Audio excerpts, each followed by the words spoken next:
మన ఆశ్రమంలో ఉన్న పిల్లలకి చాలామందికి తినడం రాదు. కొంతమంది అయితే తింటారు, కొంతమందికి అసలు తినడం కూడా తెలియదు. మనం ఇప్పుడు ఫుడ్ పెట్టాం కదా, ఇది కడుపు నిండా తినాలి, మళ్ళీ టైం వరకు పెట్టరు అనే విషయం కూడా తెలియదండి.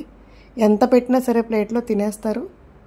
అందుకని ఇంకా మేమే చూసుకొని ఎవరెవరు ఎంత తింటారు, ఎంత తింటే సరిపోతుంది అని వాళ్ళు వేసుకునే మెడిసిన్ బట్టి ఎవరికి ఏ ఫుడ్ ఎంతవరకు ఇవ్వాలి అనేది చూసుకొని టైంకి ఇవ్వాలి. కొంచెం మైల్డ్గా ఉన్న వాళ్ళైతే ప్లేట్లో పెడితే వాళ్ళ ఫుడ్ వాళ్ళు తింటారు. వీళ్ళు మాత్రం అలా కాదు, మనం కలిపి ఇవ్వాలి. లాస్ట్ మినిట్ వరకు పక్కనే ఉండాలి. వీళ్ళు ఫుడ్ అంతా ఫినిష్ చేయడానికి మినిమం 2 అవుతుంది. మేము 12:30కి స్టార్ట్ చేస్తాము, 2 కానీ కంప్లీట్ చేయరు. మధ్యలో మనకి ఆఫర్స్ ఇస్తూ ఉంటారు. ఒకడికి 2 రావచ్చు, ఒకడికి 1 రావచ్చు. ఏమొస్తుందో చెప్పలేము. వీళ్ళందరికీ టాయిలెట్ ఇండికేషన్ తెలియదండి.